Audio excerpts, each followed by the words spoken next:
Hey guys, this is Teryn, and I'm coming to you from the Girlz Inc. studio in Las Vegas. And welcome to my new podcast, Tatter-a-fact. So today I have a really super interesting guy from the body tattoo industry, and he's super interesting.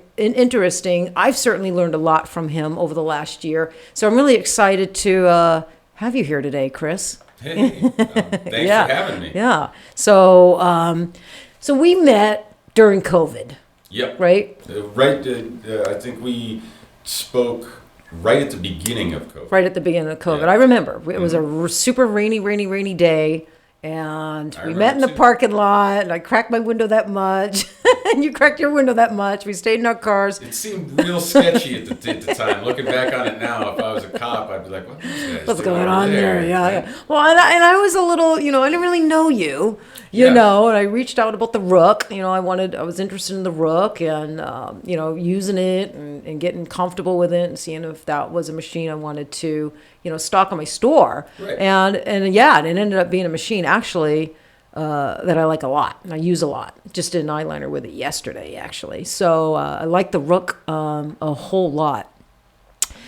So let me ask you. So what makes the Rook super special, super good? Besides the magnet, which I had never really seen before, to be honest with you. I mean, most machines, they're some type of plug-in cord, an RCA, right, or whatever. But yours, you don't plug in a cord. You just it's a magnet. So I right away, I really like that. I like stuff that's kind of cool and unique and different. But besides that, that's not what makes that might make the machine cool, but that's not what makes the machine really super good. So what makes the Rook so freaking good, man? I do. Well, of course, that's a given. Realistically, I mean that's the answer. I do. It was that everything that I do, I think about the top, bottom, inside and out. I put everything I got into it, and I'm the guy that I want to know how everything works. Like there's a reason for everything. Yeah. There's a reason things are the way they are, and what is it? Is it just because somebody told me that that's how it is? Or right. Is there a legitimate reason? When it came to the quill, it's a lot of happy accidents that just fell into place. And I found the perfect place to be for everybody. Mm-hmm. Where it just sort of works for a tattoo artist or an SMP artist or a PMU artist. So it's super popular in body tattooing. Oh, yeah. Yeah. Oh, without a doubt. And it crossed over really nicely into PMU. Yeah. I felt, and I know there's a lot of people, people in PMU using it and that totally dig it. So the artist that sort of got me onto building one of these was Pooch, and he does fantastic color realism tattoos. Mm-hmm. But I always say he's not a tattoo artist. He's a colored pencil artist who happens to tattoo. Gotcha. Because the things he can do with a colored pencil should not be humanly possible. Right. I love that stuff. I don't. You're jealous. You're just jealous. We're jealous. Well, he came to me and he wanted a tattoo machine that was like a colored pencil or a marker. Right. And then he just hounded me until I made it. Right. I get it for him immediately. If you throw a round shader in that machine, it turns into a colored pencil. Okay. So now he can do things in tattooing that he does in his colored pencil work that he wasn't able to do before. Right. The fact that it's so small means that, here's the thing, grips got big on machines because they acted as a counterbalance for the weight of the machine behind your hand. Yeah. Right? Well, as machine motors got smaller and more efficient, nobody paid attention to the grip anymore because that's what was selling. That's what people were used to. Just keep giving it to them. Right. But we live in a world where people take a big grip and stencil wrap around it so it's huge. Oh yeah. When you grab that at the beginning of the day, it feels good. Yeah. Because your hand is the largest group of muscles in your body. Right. So if you stretch any muscle, it feels good. Right. Stretch it for 8 hours and vibrate it. Does it still feel good? Right. So some people, this is a topic in the PMU industry. Some people feel that, they'll talk about on social media that the small pen types are not good for your hand because your hand's cramped and holding something really skinny. So by the end of a tattoo or a PMU procedure, usually, I would say with that argument, I would say that if your hand's cramped at the end of a procedure, it's usually because you're maybe a little nervous and you're gripping a little extra tight. A little extra hard, yeah, right? yeah, a little tighter than you should be. Yeah. There was a 6-month period when I was tattooing that I couldn't pull a clean line to save my life. Right. And it ended up because I would let the cartridge like rest on my middle finger. Yeah. And I was gripping it to the point where it was bowing the needle. Right over top of the ink.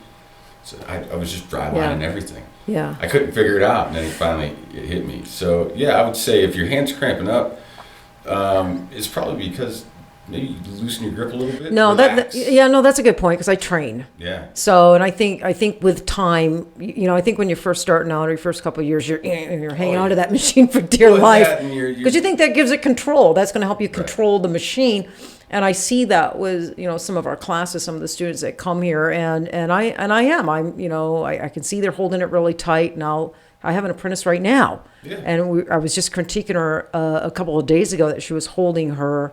I'm teaching her how to do whip shading, and she's just holding that machine like so tight. I can't even see the machine. Her whole hand's covering the machine. So I'm trying to tell her you got to loosen up so the machine can flow. It's like a rock. Yeah. So that makes sense. If you're gripping really super tight, your hand's going to cramp up. If you think about how often is your hand cramped up from drawing with a marker? Right. Yeah. Never. Yeah. Right. Because it's built for your hand. Right. Right. So that was the first thing that really, like a lot of guys in the tattoo industry were getting a hold of me, and there was enough guys that I knew they weren't just drinking the Kool-Aid. Right. It wasn't just because, Steve said you so-and-so. They didn't know each other. And they're like, man, I tattooed all day, and it feels like I didn't even tattoo. Right. Like, my hand feels great. Yeah. I had one guy in Canada get a hold of me crying, which terrified me at first. Like, I got a grown man crying on the phone. What do I do? And he said that he had just told his wife and daughter they were probably going to have to close the shop and move because he had really bad carpal tunnel and had broken his wrist, and he couldn't work. Said he would work for 5 minutes, and then he'd shake his hand out for 5 minutes because it was numb to get the feeling back. Yeah. Said he got my machine, set it up, did the tattoo that was there that day. And I said, I got done, put the machine down, and he's like, I just realized I tattooed for 5 hours and didn't stop once. Yeah. He's like, you saved That's my awesome. house, my business, and all. Yeah. So at that point, like, okay. Yeah, that's the first thing that goes with us tattooers. I mean, I had to go to a hand specialist 7 or 8 years ago. About 8 years ago now, that's what got me off the coil, because I was a coil user for about 12 years, and then I had to go to rotaries, and it sucked first. For me to have to switch from a coil, for 12 and a half years, I felt that was part of my secret sauce for, the work that I was producing. So, but I had to take a 4-month break. They didn't want me back on coils. I had to go to a rotary, and it was really hard for me to switch to, to a rotary. Yeah. But now rotaries are where it's at. Hopefully the coil machine doesn't become completely obsolete, because there's something about the coil machine I will always love and appreciate. Do you think the coil machine is gonna just go away, Chris? Yeah, I do. You do? Unfortunately, I do. Yeah. We live for the tattoo industry. We live in a very interesting time, and it's where the past and the future can stand in a room at the same time and talk with each other about the present. Right. Right. The Freddie Negrettis and the Mark Mahoneys can talk with these young kids that just started. Right. And it's this really interesting changing of the guard. Yeah. Right? Yep. And I've seen it happening for a while now. But the coil, even those old guys, they're rocking rotaries. Yeah. Well, I know. I see that, and that's what's happening in PMU right now. You've got exactly what you said with body tattooing. You've got, you've got the really veterans that are, the ones that pioneered a lot. The one that pioneered a lot. And some, what makes me sad about them is sometimes they're not given their due respect, at all. But, they're the reasons, really we're here. And then you've got my generation. I've been doing it 20 years. So I learned from the veterans. Right. But I'm not too old where I I'm not able to embrace all this new cool stuff, right? I'm fascinated by it. The single needle and all these new techniques and stuff, and these young, 20-year-old PMU artists coming in. Yeah, I mean, a lot of guys are like that. Though. Yeah, yeah. Like, I was surprised that Jack Rudy was so excited to get a wave switch from me.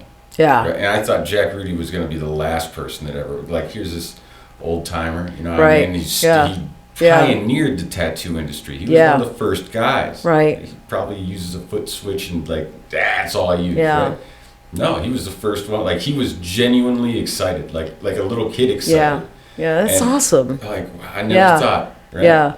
So I got all kinds of pictures. Yeah. Well, some of the old timers, I don't know if it's, they're a little bit bitter, or I don't know, or they don't like the changes, or I don't know what it is. Creatures of habit. Maybe creatures of habit. I know we've got some bitter people in our industry. Oh yeah. Sure. Here and there, but mostly I see the veterans. They're really cool too, and so. Yeah, I mean, creatures of habits, like that wave switch. I built the wave switch to take the place of a foot pedal, and I still used a foot pedal for 6 months. Yeah, like, hit it from everybody. Yeah, like I can't use a foot pedal. Be a wave switch guy. We're gonna talk about that in just a minute. But I want to stay on the Rook for one more second. So I love the Rook. Yeah. But I'm a shader. I don't do hair strokes. I do powder brow, eyeliner. So everything, all my movements are shading movements. So it's like the perfect machine for me. I love it. How much does it weigh, Chris? Like 4 ounces, something like that? Yeah, it weighs 2.5 ounces. 2.5 ounces, and it's got a great little grip on it. I think the vibration level is pretty medium. So all the things with that is it was a bunch of happy accidents, like I said. Right. I'm very, very proud to say in 2 years of having this machine on the This market. is your machine. Yes. You developed it. It came from Oh, somewhere.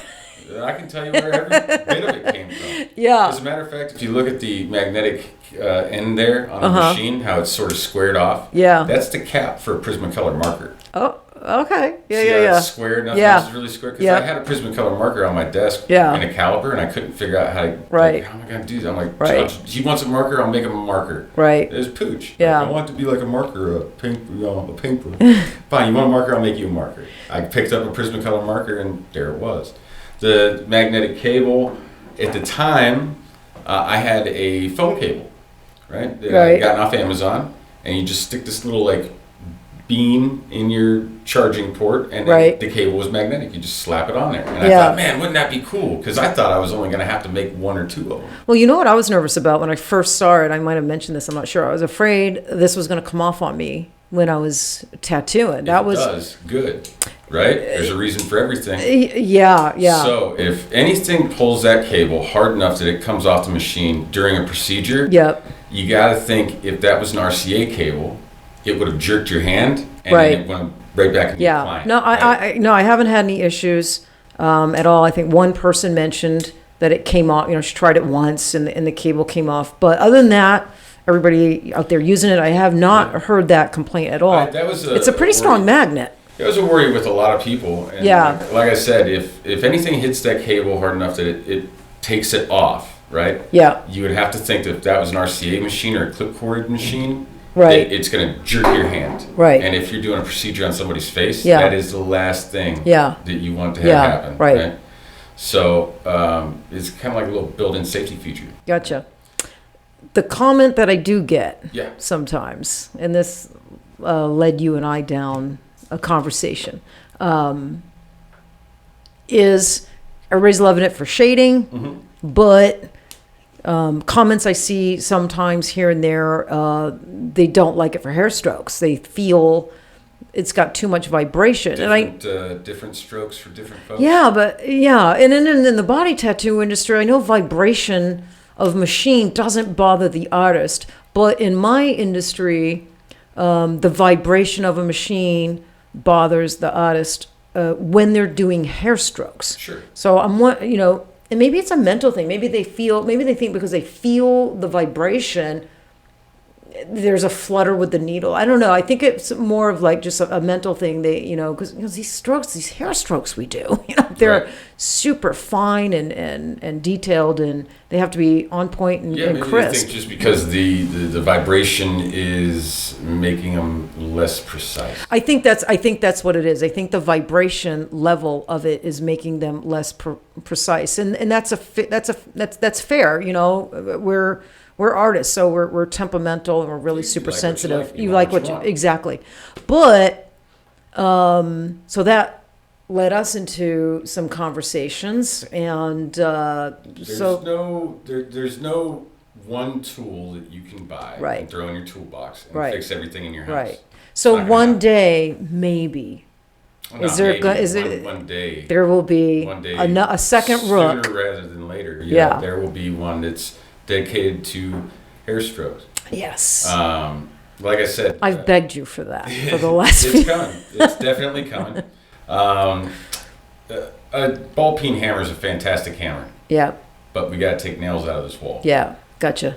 What do Alright. we do with this hammer now? Alright. You know what I mean? So you Alright. got to have a claw hammer. Yeah, yeah. Because sometimes you got to take some nails out. Yeah, I gotcha. Yeah, I mean, I built Rook basically just listening to what people wanted. Yeah. Like people are really, really. And for a unique. long time, you were really only listening to body tattoo artists. Yeah. But your machine, Chris, it has entered PMU. It's got a name.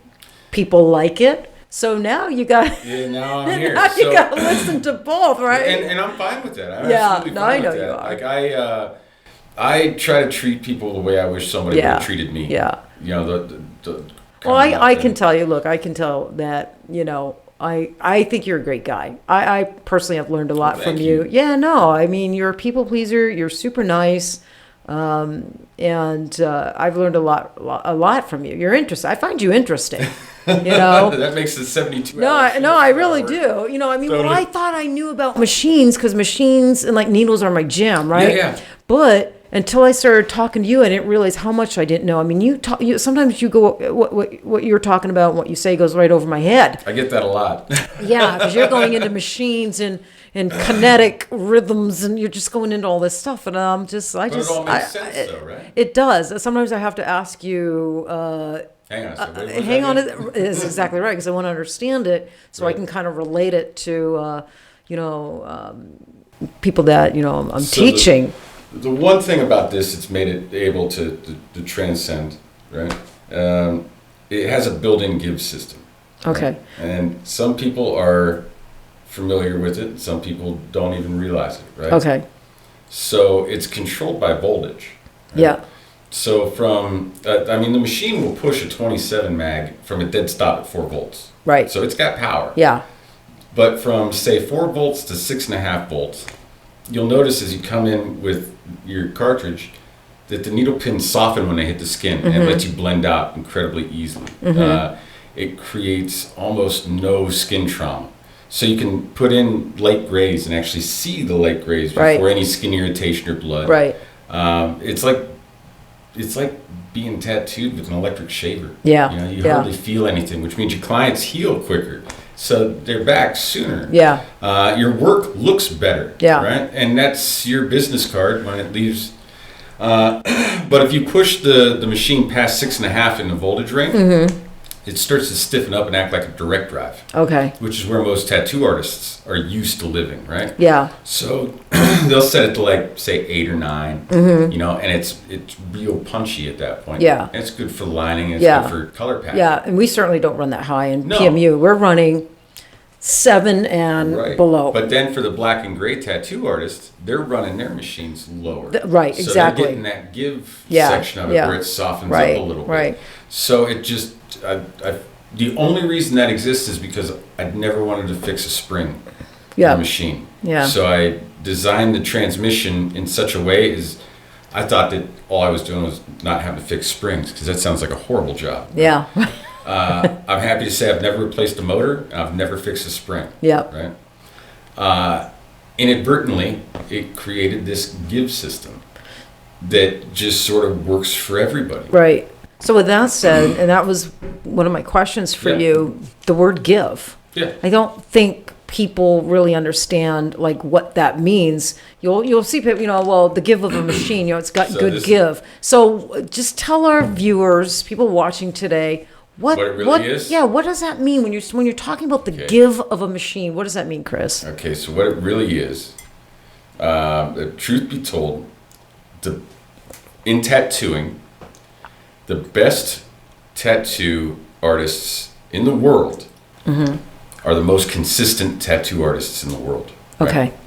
Okay.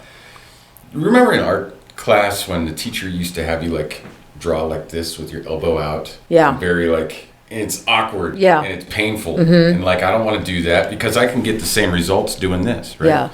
And I would ask, like, why do you want me to do this? And they couldn't tell me an answer. They couldn't give me a good answer anyway. It was usually because I said so. Right. Yeah. So I would just go back to doing the way I did. Well, if you practice that technique and stay with it, it locks your body in a position where you become a machine. Okay. Right? Yeah. Like you become very consistent with your stroke. In black and gray tattooing, consistency is key. Yes. You can, if you take a piece of paper and a pencil and you draw a really fine line horizontally across it, just real light, and then vertically over that, scratch as hard as you can, Yeah. you'll still see that fine line going across. Right. It's because it's different. It stands out. Right? So that's where consistency becomes key. A lot of these guys that are doing portrait tattoos that you can age with the Face app, Yeah.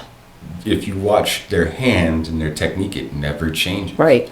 So give was something that was created for people that may have a heavier hand, Okay. right? Yep. So because we're used to coil machines, right? Right. So as they're coming in, they're not getting the results that they used to get with these coil machines. So you have a bunch of builders who suddenly have all these problems they didn't have before. Okay. And I'm not ragging on any builder because this Yeah. is at a time when they're new to rotaries too. Right. This is their first rotary machine. Yeah. They got all these guys come to them going, this thing. Well, and the work changed. Yeah, Right? The work everything. the work that tattooers and PMURs are doing has evolved. So the demand is different from our machines, correct? Of course. Yeah. So give became a thing that builders put into machines. So somebody with like a heavy hand, Yep. it would soften up the needle pins so they weren't tattooing both sides of your arm at the same time. Okay. Right? Yeah. So it's a thing that aims to make you more consistent. Okay. Right? To get everybody on an even keel. Yep. Right? So the give, basically when you come in, if you have a lot of give on a machine, the needle pins will soften when they hit the skin. Okay. Right? And it'll let you blend out real easy. Okay. Right? If you have no give, you'd have like a direct drive. Yep. That's just a rigid bar. Gotcha. Right? Yeah. So that guy with a really heavy hand, Yeah. if he's got a direct drive, buddy, Yeah. you're right. in for a treat. Right. So you would Bob say Tyrell. you're right. Right. Yeah. Right. Right? But So your Rook has good give. it has a give, well, it's very unique. It has give around that range where a PMU artist is going to be working. Okay, Right? Or yeah. where a black and gray artist is going Gotcha. to be working.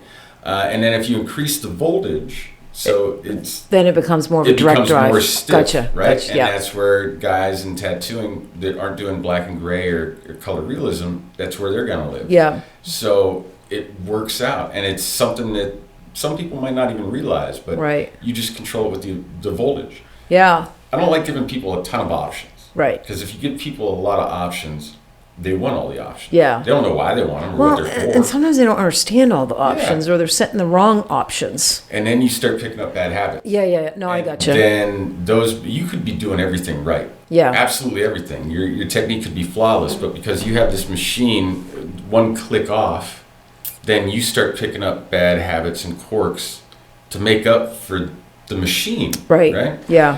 A machine should be an extension of you. Yeah. Right. It should feel comfortable. And at the end of the day, I tell everybody, like, as long as it moves in a linear fashion, Yeah. without any side-to-side deflection, Right. it feels good in your hand, and this is the most important thing. If it gives you the confidence that you need to do the job you've been asked to do Right. to the best of your ability, which is alter the appearance of somebody for the rest of their life. Yeah. Yeah. It doesn't matter if it's an FK irons, a Rook, a Bishop, an Axis. Yeah. What you have in your hand, it's letting you do that. Yeah. It's the best machine in the world for you. Yeah. No, I agree. 100%. Well said. Yeah. I mean, at the end of the day, everybody seems to forget that the client. The client's really the important one. A stranger has walked in and trusted you to stab them with needles. Yeah. When you say it like that, it's really messed up what we do, right? No, it's true. I was doing an eyeliner yesterday. I really was. And I was using your Rook. And, she kept blinking at me. I'm like, okay, you gotta relax. And she's like, this really hurts. I didn't know it was going to hurt like this. And I know. But I'm like, Chris, what'd you think? I'm tattooing your eyelid. What'd you think? But I don't think sometimes the clients realize, that, I mean, what we're doing hurts. Or it's at least, we use good anesthetic. So it's at least it's uncomfortable. Is still it's intense. Yeah. It's doing eyeliner. Well. Yeah. And if it's not even the pain level that gets a client, it's that needle's right there. You're right there, and you can see it. You get glimpses of it. The client does. So it's a lot of times when we're doing eyeliners, it's the anxiety factor, not even the pain factor that freaks out the client. I say whatever machine you can put in your hand, that's going to help you work through that anxiety and make you okay for your client, both in the job that you're doing and just in that anxiety. You get anxious. They are too. Yeah. Right. So let's talk about this. What bothers me that I do see, because there's a lot of good machines on the market. Many, we're lucky. There's a lot of good machines. The artist today is lucky. Lots of good tools, pigments, machines to choose from. What I don't like is, so I don't know, bought a Rook or bought a Bellar, bought something, didn't quite work for them, and all of a sudden it's a bad machine. So I don't like, so maybe it's bad for you, didn't perform for you, but it performed, perfectly for, hundreds of other people. What about, and I know you and I have talked about this before, and I get this too because I carry a lot of machines. Yeah. What about the customer that emails you, me, any machine distributor, that your machine is not implanting pigment? Because I know you've gotten it. I get it. Every machine distributor gets that question. Yeah, I'm using your machine. It's not working. It's not implanting pigment. That's an impossibility. I'm sorry. Thank you. My machine is an electric hammer. As long as it's moving the cartridge or it's moving the needle back and forth, it is doing the only thing it's ever been designed to do. Now I have my theory. Why don't they implant pigment? Well, why do you think it's so prevalent? Is it because they're going too shallow? It could be a number of things, right? They're implanting too shallow. But even when you implant too shallow, it's just too shallow. The pigment should still be there. It's just too shallow, so it's gonna, fall out in a few months. Is it stretch? Is it something with the needle? The pigment's too thick. It could be a number of things, right? All of them, at once. These are all things that are gonna get me. It's going to get me some hate mail. Right? Yeah. No, it's not going to, Okay, so here's the thing. Look, these podcasts are meant to be, honest. I don't care. And honestly, educational. I don't care. And maybe I live in a neighborhood that's got a big fence to keep maybe someone who struggles, tried a couple machines, or a machine in particular, didn't implant. This might help them. Okay, so in the PMU world, right? Careful now. I know that's where my I'm world. At. I know where I'm at. The single needle is a very hard needle to use. Mm-hmm. Very, very hard. Is it popular in body tattooing? No. I knew the answer. It used to be. Yeah, it used to be. But not anymore because it's so hard to use. Yeah, it's a difficult needle. Now, it works well for what you guys use it for.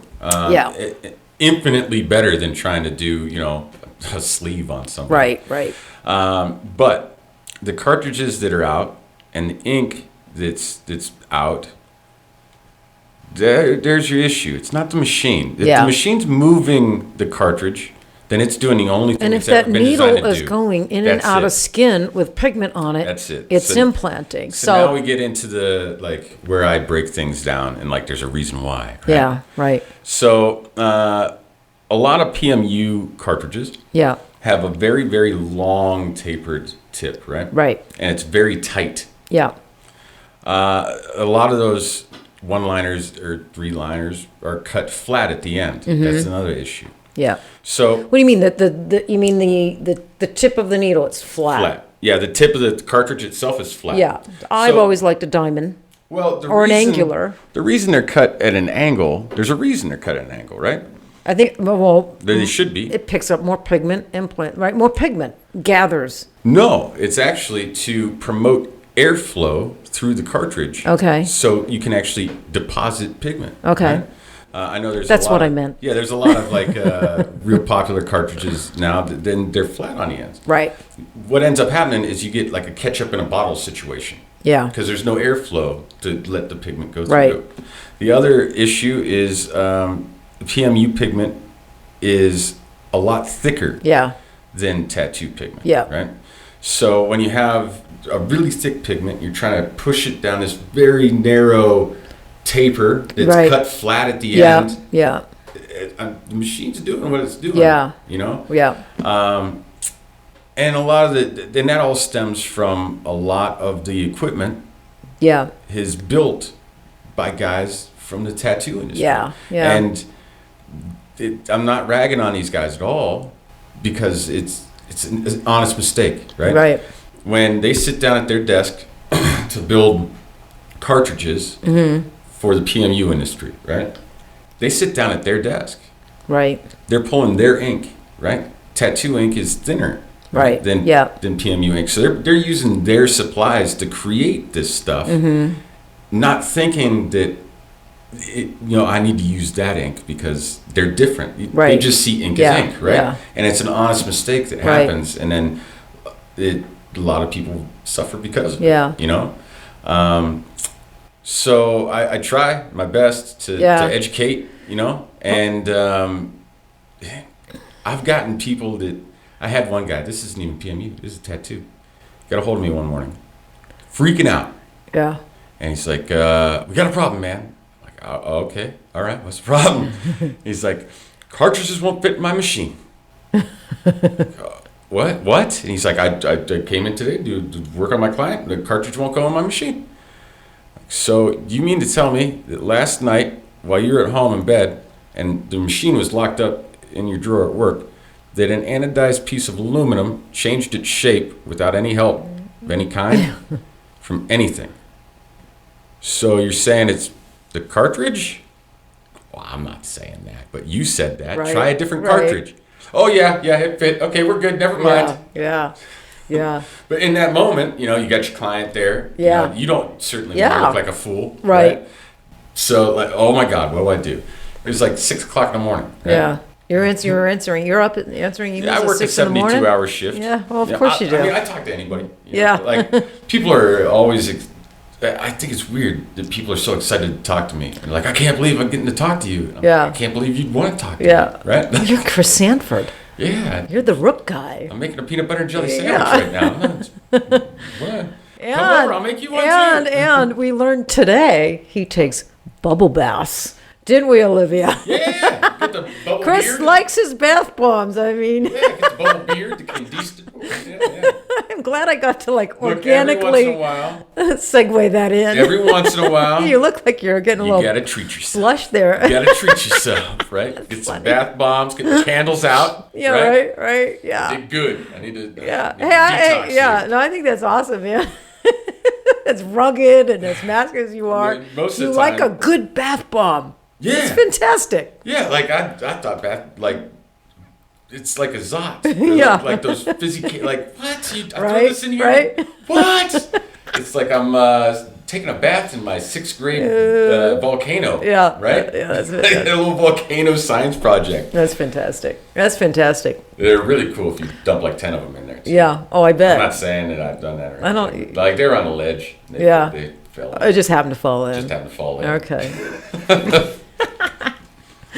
So let's talk about another new trend in both industries, right? Is wireless, Okay. right? Coils are on their way out. You think needle in the bar is on its way out? Well, if a coil goes and needle The in the needle bar, in the it's bar gonna be goes. next. It's gonna be I'm I'm gonna it's be gonna sad, hang out man. a little bit longer because there's plenty of rotary machines that'll still push a needle in the Yeah. bar. But you're gonna see it. less and less and less. And less and less and less. That makes me really super sad. I can't even tell you. And I know there's a lot of artists that can be super sad to see that needle on the bar go. I think. Are you gonna be sad enough to pull out your jig and make some? Probably not. Probably not. Probably not. Probably not. But and I'm probably a little rusty. I haven't made needles in quite some time. But so so back to wireless. So yeah, both industries are definitely heading to wireless, right? Yeah. You did created a wireless battery pack that we'll talk about. Before I created anything else. Yeah. Oddly enough. Yeah, we'll talk about that in a minute. We'll open it up and we'll talk about that in a minute. But being a guy that is into wireless, you created a wireless pack for the Rook and the rotaries. I am a little old school. What do you think about the wireless versus still plugging everything in with the cord? This is where I turn into my grandpa a little bit. You know Yeah. what I mean? I don't like this newfangled stuff. I like what I like. Yeah. I want Windows Vista back. Yeah. You know? So there's pros and cons to both, right? Right. And the thing with power is not enough people understand it.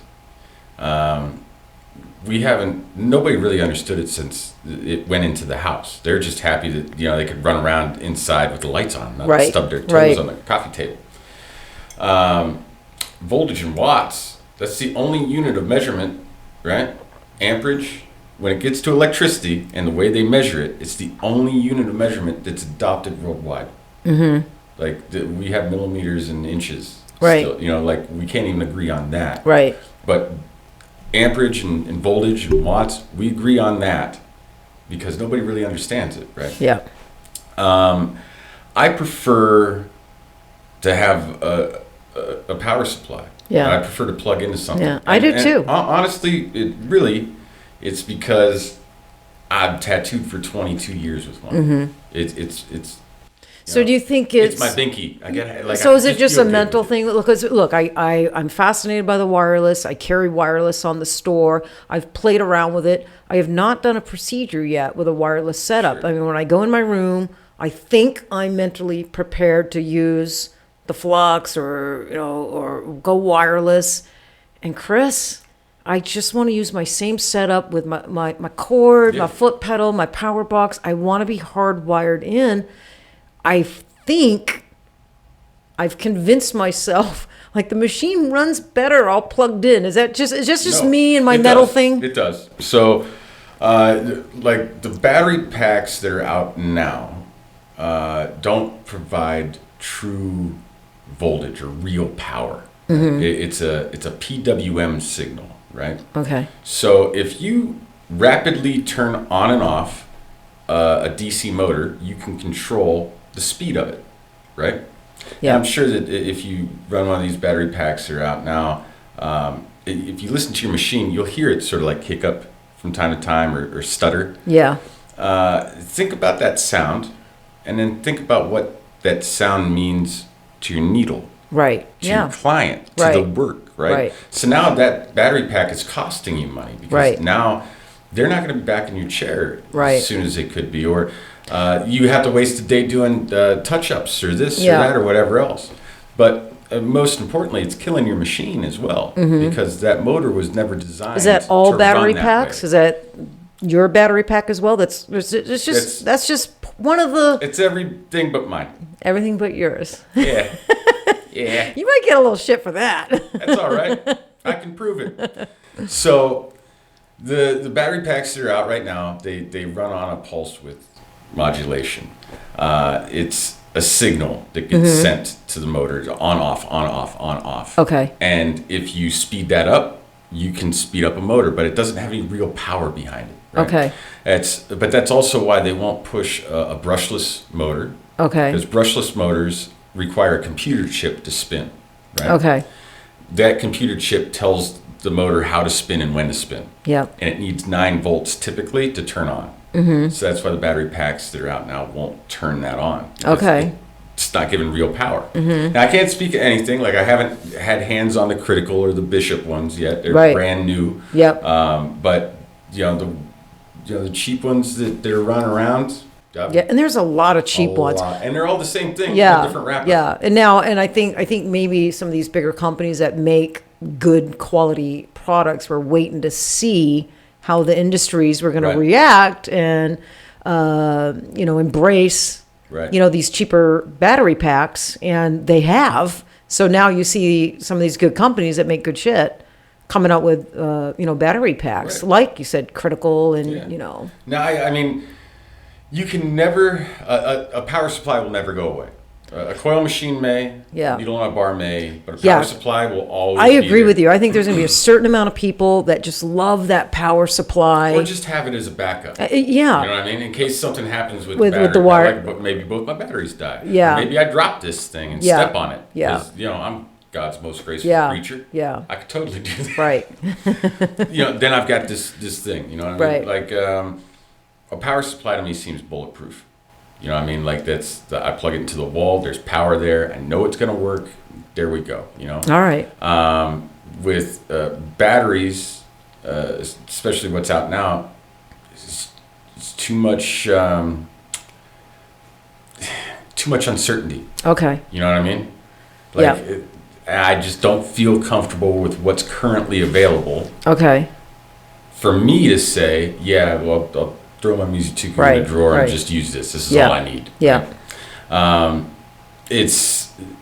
But as it becomes more popular, there's going to be more products that come out. Yeah. I mean, I know as soon as mine launches that there's going to be products that get launched because of mine. And I'm excited to see what those are. Yeah. Because I've taken the idea of a battery-powered power supply, right? Or a wireless power supply, to what I feel is its ultimate conclusion, right? Now, there are some things that I can improve on, sure, but I know somebody else is going to get that and go, well, what about this? And it's going to be something I haven't even thought of. Yeah, yeah. And I'm excited for that. Yeah, for sure. So let's get yours open here. Go for it. All right. So it's called the Solo. I have been like up your dizzle. Trying to get my hands on one of these, and they still are not available for me to to put very soon. Put on the store. I think you told me probably toward mid to end March. Yeah. I should have them, and I should be able to have them to stock on the store, and they're going to retail for $2.99. Yep. Am I correct? So that's a good price. So what I thought was cool about it is when you open it, your box lights up. Yeah, of course it does.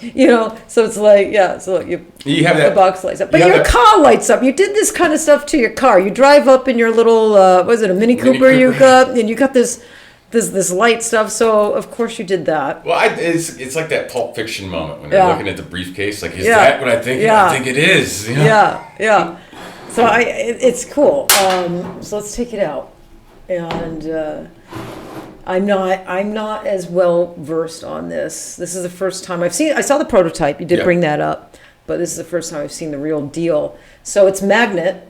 So it looks like super cool, really small, really lightweight. So how much does it weigh? It weighs about 1.5 ounces, right around in there. Okay, so it's really lightweight, and it perfectly fits. I felt a little magnetic pull, so it fits on the Rook. So finally, the Rook, because I get asked a lot, does the Rook have a battery pack? And until this launches, there is no battery pack to run the Rook because of the magnetic feature here. But you were really super smart, I thought, to make an adapter. Yeah, it's called the missing link. Yeah, so I'm really super proud of that RCA too. Look at how good that RCA is. No, it looks really good. So if you don't use the Rook, you can put it on whatever you want. You can put it on any rotary machine you want and slip that right in, and it will run any. It falls in line with the first wave switch that I built. I didn't want to take your power supply away from you, right? Right. I just wanted to make your power supply better. So it was really important for me when I built the first wave switch that it was compatible with any power supply. Yeah, right? I don't want to take anything from you. I know that you're stuck in your ways just like me. Right. I just want to take what you got and make it better. Right, and we are. So with that, same thing. If you want to use my battery pack, but you love your Bishop or your FK irons or whatever, have at it. No, I'm super happy that you did that because And there will be a clip cord, a Cheyenne, and a DC attachment as well. But it's going to come with the RCA because that's what most people have. All right. I turned it on. There you go. Yeah, and it's running. You know, and then this little knob right here. I'm not going to do like a whole tutorial on it. Once I get them in stock, then I'll definitely do a YouTube tutorial. But really easy to use knob to turn up, you know, we'll have down disposable the covers power. for those. Yeah, you know, disposable covers for these. You even have a little feature that if you're left-handed, you can switch the direction of the display. Yeah. Yeah, I love that. People are going to love that. So, yeah, I think it's fantastic. So I'm really, really, really excited for this. It comes with, so the whole thing, $299, you get the battery pack, an extra battery, so it comes with 2 batteries. 2 batteries. It comes with the adapter, so it fits any rotary, and the charging. Yep, and then the battery on the Solo itself is removable. Yeah. Because that was important to me too. Because like a rechargeable battery is. Yeah, you showed me that it was removable. Yeah, just pull straight out. Magnetic. Oh, everything's magnetic. So that's really cool, man. So when you charge any rechargeable battery, it has a lifespan. Right? So, and that lifespan is usually right around 500 charges, regardless of what anybody says. 500 charges. Right, and then it's done. The battery you can't recharge it anymore. So once a battery gets down to 3 volts, it's considered dead. Okay. Right, because it can't hold a charge anymore. Right. Now, if you partially charge a lithium battery, that kills its overall lifespan. Basically, you're taking away from that 500 charges. Mm-hmm. But there's no way to tell what that means because it's a chemical reaction that happens. Right. So it's different every time. Right. You may get a battery pack, partially charge it all the time, and get 600 charges out of it. Right. I get one, I partially charge 2 or 3 times, I get 200. Mm-hmm. Now, if you're the guy that got 200 charges, you feel a little ripped off, right? Right. Especially when you have a company going, well, buy another, $800 battery pack. Right. Haha. Yeah. $20 gets you a new battery and you're back in the game. Yeah. Because we all partially charge batteries because that's what we've been hardwired to do by the battery companies. Yeah, right. They want you to partially charge them, so you buy more batteries, right? Yeah. And I know that, like, I might have another hour left on that battery, and I've got a 15-minute banger that just walked in the door. Right. I'm going to put it on the charger while I go smoke. Yeah, yeah. Right? It's just what you do. Yeah. So. Well, it's what guys do. Well, yeah. Girls don't do that. Well, I realized that when the price of taking responsibility is, say, a $400 battery pack, then it's on me. You know, I sold you shoddy goods, right? Yeah. When the price of taking responsibility is $20 and you're back in the game, give me 3 extra batteries. Yeah, I partially charged the crap out of it. Yeah. I'm going to partially charge these ones too. I don't care. Yeah. So that was the thing. Like, I didn't want to rip anybody off. I didn't want to have anybody feel like they've been ripped off, and I never wanted one of my units to be just sitting in a drawer, leaving a bad taste in somebody's mouth because it didn't work. You know, when your battery dies, $20, you're back in the game. Right. You know what I mean? Yeah, no, that's awesome. Yeah. But the best way to do that too is leaving a lithium battery on the charger has no ill effects to the battery. Yeah. Right. So I tell people, take one of the batteries, put it on the charger, and let it go. Right. Run that one until it dies. When it dies, take a break. Is there an indicator light that tell you when you turn that it the on, battery? there's the little battery symbol on there. Okay. And it, just like a cell phone, basically, it'll tell you as it's going down. It keeps track of the voltage, the amperage, the temperature of the unit. It'll keep track of the temperature in Fahrenheit or Celsius. Right. It has a work timer on it, so you can track your work. In the tattoo industry, that's important for a lot of guys. Yeah. It's their money clock. Right? Yeah, I don't think we do that in PMU. No. It'd be weird if you did, right?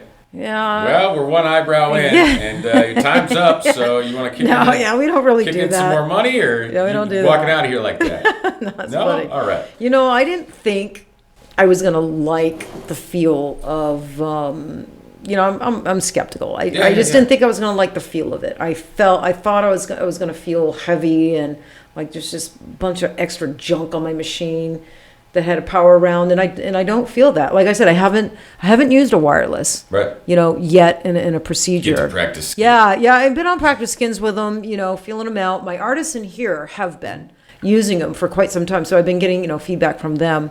But I'm gonna do it. So I'm gonna do it. I'm gonna take the leap, and I'm gonna tattoo some brows. That should be its own episode. Yeah, right. Right? Yeah. I'll come down and interview you while you do Well, that. my problem, Chris, it's not even that, I've been doing it 20 years. Not even that whole spiel. It's like, I think mostly it's because I'm a Virgo. I'm a Virgo, so I'm super set in my ways. I'm analytical. I've just got all these things working against me. Just the fact that I was born in September 18th. Yeah. There's nothing wrong with that. When somebody shows up and has this crazy new thing, there's nothing wrong with being Well, I eat the same breakfast every day. Yeah.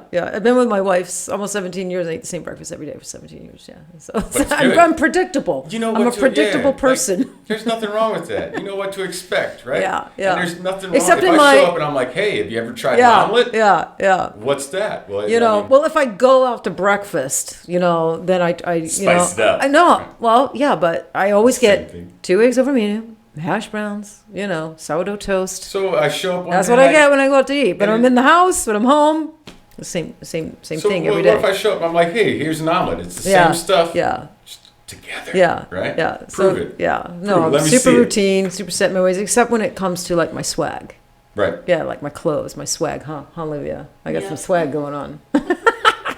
That's where I like to, change things up a little bit. So you must be super stoked, super proud, right? That was a long time in the making. I know. Yeah. I know that. Is there anything else you want to say about the solo before we put it away? The last thing is, and it's going to come with an instruction booklet. Okay. A booklet, right? Booklet. Nice. Oh yeah. I remember Nintendo Most games. booklets I don't like, man. I get new products all the time sent to me, and I open the instructions in the booklet, and I can't There's understand a lot them. going on there. There is a lot. So hopefully you make yours really. Well, there's a lot going on. It can't just fit on like an insert card. Plus, I like the booklet. Like when I got Nintendo games when I was a kid, and it came with the booklet, I always felt like my game meant more. Like it was more substantial. Like it was legitimate. I got a booklet. I never read it. I just like to have it. We need booklets. So the charging cable is very unique on this, right? Yeah. So it's just a USB, and then it has, again, I got this magnet thing going on, right? I know. What is it with you magnets? So it's 2 magnets. Yeah. Those magnets go on each end of your battery. Right? Okay. And it doesn't matter how they go on. So one here. One there. One there. Plug it into and it's a not USB. like a plus and a Nope. positive, the magnets. Nope, they're non-biased. So Non-biased. however you put it on, the charger will figure it out. Okay. And you're good to go. All right. And then you plug that right into a charging right station. into a USB. Yep. Yeah. Any USB. Well, I think that depends on your charging station, right? Whether it charges really fast or it charges If really you have slow. a fast charge, charge faster than a Yeah. normal one. But then right on the base of the USB, it has a little light that'll light up and let you know. If it's red, it's charging. If it's green, it's full. Yeah.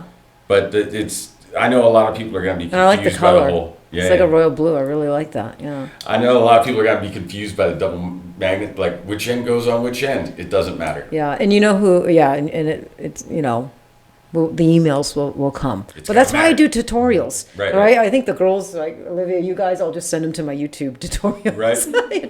just go. They're sending our customers links all the time. Yeah. I'm gonna YouTube. copy paste that link. Yeah. Right quick. Yeah. Oh, here you go. Well, look, I think you did a hell of a job with Thank it. you. It's aesthetically really beautiful. I love the box. I love everything about it. It's great. I think you did a great job with it, Chris. Thank you. Yeah, I'm super stoked. I think you did a great job with the Rook. I never say Rook quill. Right. Is that No, it happens a lot. I just call it the Rook. Yeah, everybody in PMU says Rook. Yeah, we call it the Everybody Rook. in tattooing says quill. Yeah. So, I instantly know when I get a message who I'm dealing with. Whether it's a PMU lady or a tattoo guy. Or there's tattoo, there's PMU guys now. There's quite a few of them. And there's a lot of kick-ass tattoo ladies out there. There sure are. Yeah, but you did a great job. So I think anything you make is totally stellar. So you got one more product that I'm kind of excited about. Yeah. And that's your needles. Your new needles. So we just got 2 configurations stocked on the store. I stocked your single, and I think the 5 shader is what we stocked. Next month, I'm gonna be launching the PMU line. So The PMU line, yeah. So I know there's something. This is what the needles look like. You picked like a really cool gold color. Is that your logo color? It started out as black and gold. The quill's a bird, right? I had to. No, the quill is a feather. The quill's a feather. Okay. So the rook is the bird. The rook is a bird. Right. The quill's a feather. Okay, because I had to ask you. I didn't know what a rook was. Look, it turned into this crazy. I originally named my company Rook because it was a 4-letter word that was easy to say. Okay. The same in just about every language. Right. And I can draw a blackbird like nobody's business. Okay. So if I got to do like some advertising, bam, blackbird. There you go. Okay. All right. And then I ended up with this whole like bird theme. Like you just ran with it. Well, it's feathers and beaks. When it happens, it's too perfect, right? So like the quill, right? The most powerful weapon used in human history. Okay. Is a quill pen. Yeah. It's damned and saved millions of people. Yeah. Right. Yeah. Thin, light. It's a quill. It's got to be a quill. It's got to be a quill. The cartridges. What are the pointy parts of rook? The talons. Yeah. It's got to be rook talons. Yeah. I can't rook name talons. anything else. Yeah. There's lots of bird parts. Right. Or to choose from, right? Or the nest. You you do have the nest coming out. You didn't bring that today. Well. You got the nest. So what about a beak? Anything going to be called the beak? No. Why? I don't know. Maybe. Come on. The rook beak. I can see it. Is that the hair stroke machine? Is that what we call it? No, man, I don't think that's quite now all of a sudden you're backing off of it. What the heck? Whatever's called the beak, put that in body tattoo. Keep that in the body tattoo. You were coming all hot and heavy for a second. I know. Like, left turn. I don't know. Do you like it? It's got a ring, right? No. The rook beak. Yeah, I don't know. I think I'm finally getting. I've run the gamut of bird names. Flight. Yeah, that could be some. The wing.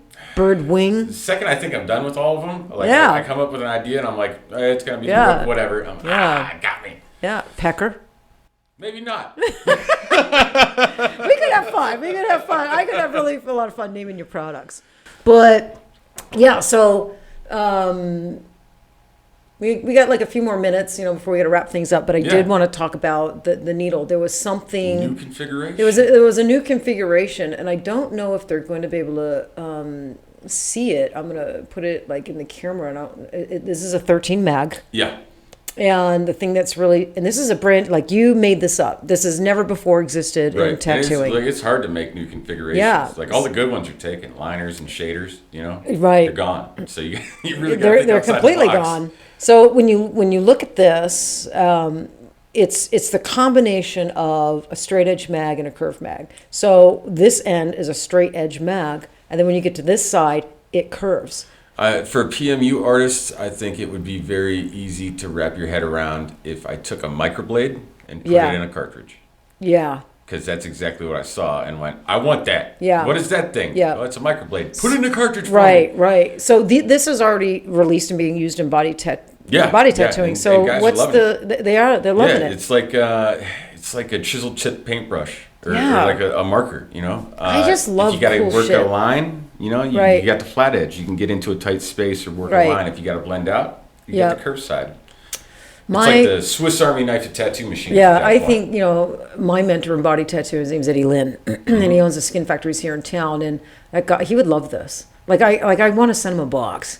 I think he would. Well, let's just take him a box. Yeah, well, he's in Hawaii now. He's in Maui. He's still got his shops here. They're managed, by other people. But I would watch him. He would outline a body tattoo with a 14 mag. Yeah. He would just. To me, I've never tried to outline a tattoo with a mag. I never got that good.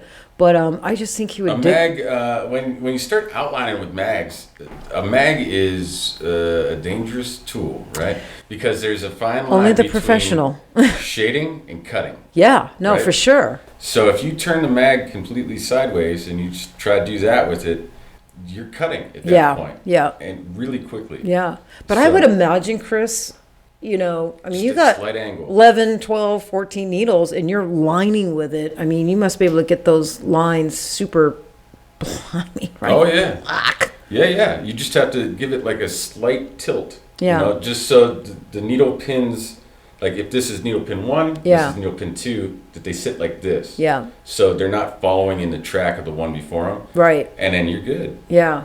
No, that's really, yeah. And microblading, that's exactly what they do. Yeah. You know, like the So 11U or, you know, I think the 11U is probably one of the popular microblading configurations.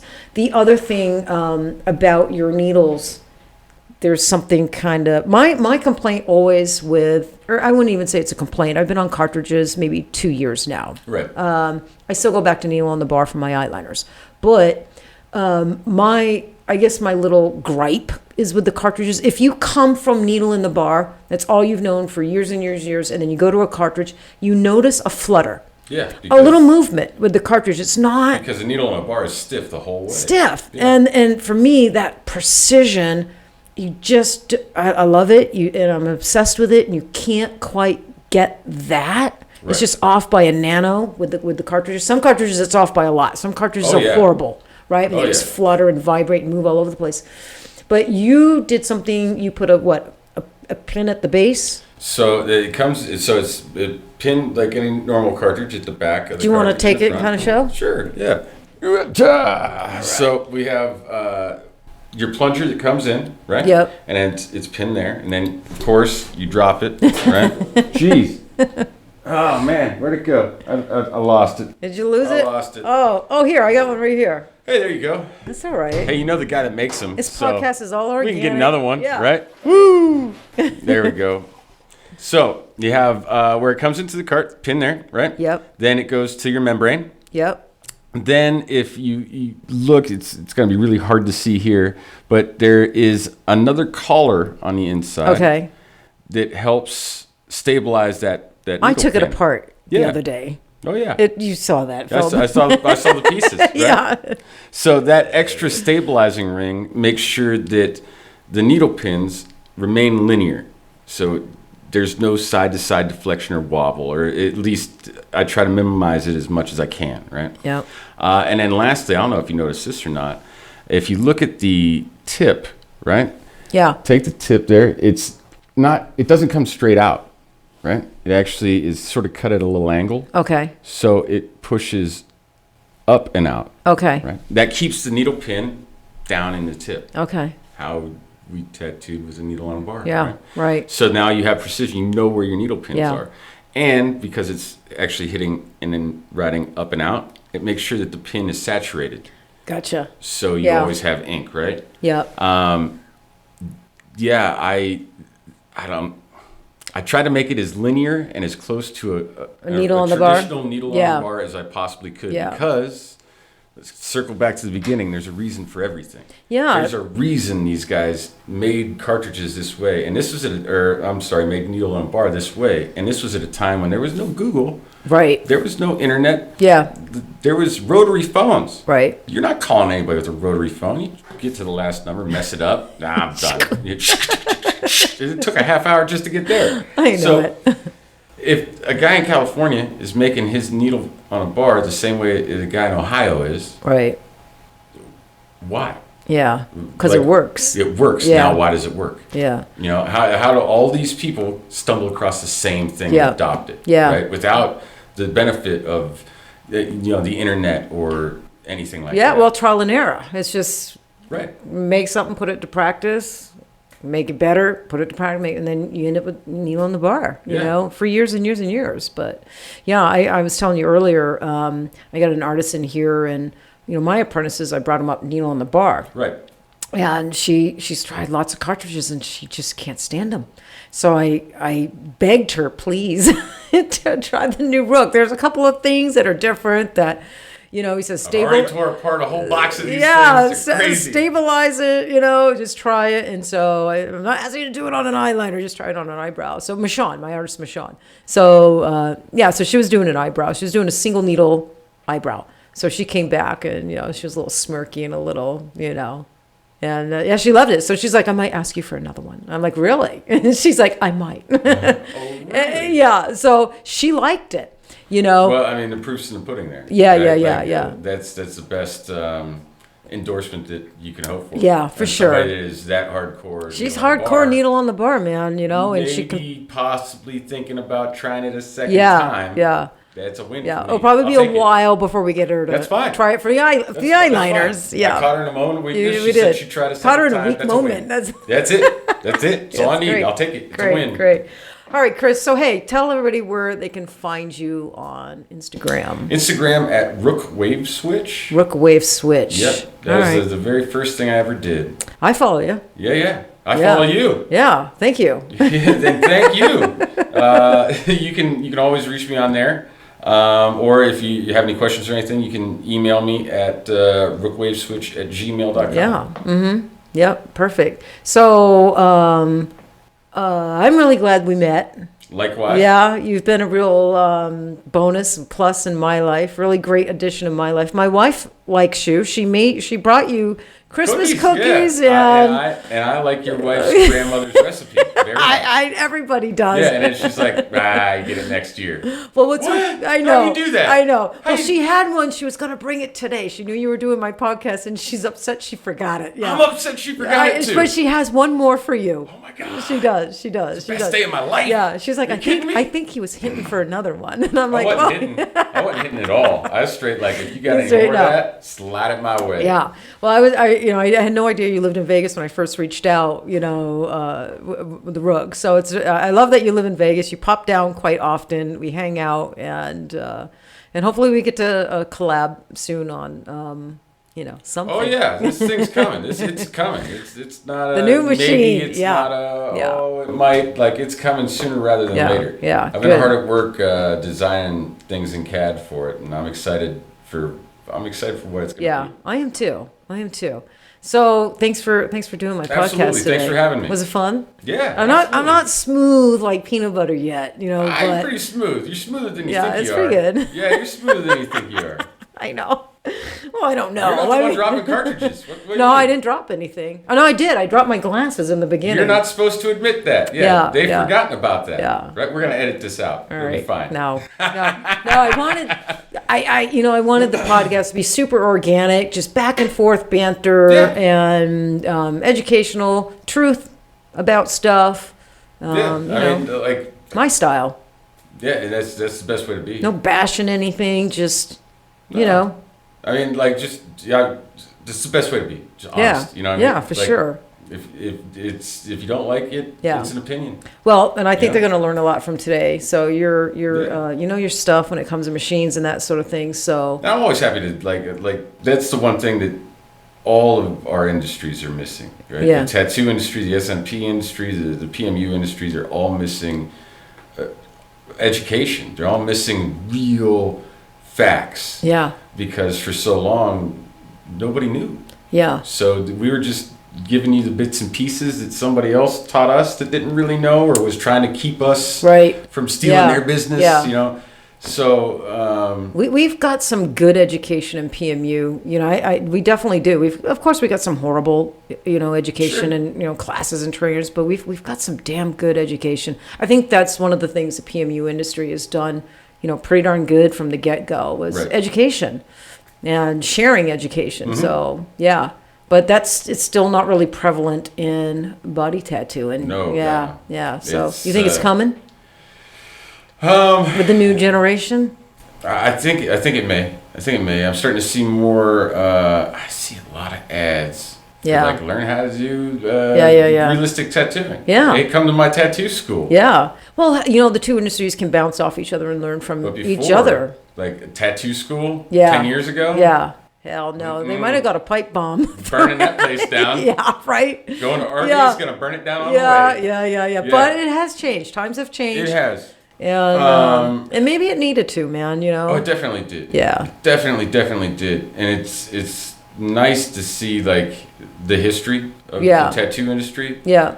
Like the Freddie Gray. And hopefully that doesn't get lost. Those guys in a room together. Yeah. You know what I mean? Yeah. But I know we're supposed to say goodbye, but we're talking about the history of tattooing, and I don't think the history of tattooing will ever get lost because it's so respected. It's reveled, and you can go on Netflix and you can watch all these great documentaries on the history of, tattooing and all these great tattooers back in the day. But that doesn't exist in PMU yet. No. I don't think we really relish and respect the history of PMU quite yet. I don't think it'll take long, considering. Do you realize? For a lot of people, Ed Hardy is just that name that's on like a air freshener. Right? I've watched his documentary. Ed Hardy, we can all thank him. PMU, SMP, tattooing. We can all thank him for just being around. Right. He was a Yale instructor. He taught at Yale art and gave it up to go learn how to tattoo. Yeah. And then when he came back, he was the one that mandated, like, we got to wear gloves. We got to have an autoclave. We got to do things the right way, right? And he went to Freddie Negretti, and this was the 60s, you know what I mean? Yeah. Not that long ago. Yeah. And he was amazed at this fine line black and gray stuff Freddie Negretti was doing. And Freddie Negretti was amazed at this full bodysuit stuff that Ed was doing. Right. And Freddie had said, like, until Ed came along, I didn't realize that you could just take one image and do it on an entire person's body or have it on their entire sleeve. We would just give you like little tattoos. Right. And when your arm was full, like then stickers. You had a sleeve. Yeah. They were called badge tattoos. Yeah. When you had no room I've got left, one. There you go. Yeah. I love my badge tattoo. But looking back now, it's insane to think that, like, you really didn't think, like, oh, you wanted that dragon? What if we made it really big? And put it on your whole arm. Yeah, exactly. Yeah.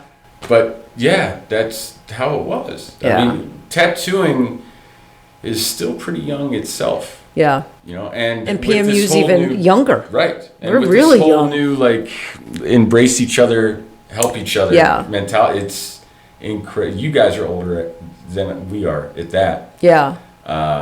But I think there's some things, Chris, because I've had my foot in, both. Yeah. I think there's some things the PMU industry definitely has done better and continues to do better than the body tattoo industry, and vice versa. There's certainly a lot of things that the body tattoo industry does better than the PMU industry. So the fact that the both industries have kind of come together, overlapped. Right. I think we're just going to learn from each other, and hopefully what I hope happens is it becomes one big industry, I think it's still a little bit of a, I don't know if it'll ever be one big industry, but I mean, it's happening now where they can coexist in the same room. Yeah, I was going to say, 20 years ago when I started and I was a body tattooer, when I was at the body shop, the tattoo shops, I would have to hear them, give me shit about being a PMU artist. Right. The body tattooer, they didn't respect us. No. At all. They were kind of mean, Right. But now, it's different. And I think that's really because the PMU industry has gotten better. We've evolved. Our techniques are better. We're more artistic. We're creating more natural, work. Where 20 years ago. Well, you're paying your dues. Oh, we definitely paying our dues. For these old timers, the way they see things. Yeah. You paid your dues. Yeah, for sure. You put in the hard work. You're getting the results. They see that you're out there busting your hump. Yeah, and the talent. I got to say, the talent in PMU right now is mind blowing. The work we're doing in PMU now is mind blowing. Mind blowing. It lights a fire under my ass. So it's like shit. I gotta. Yeah, I mean, like. Man, that's really good. It's really good. It's really good. But I love it. I just love it. I love these young artists. I love it. I love it. And I love what I see going in on body tattooing, man. I love it. Yeah, it's I just try to keep learning every day. Yeah.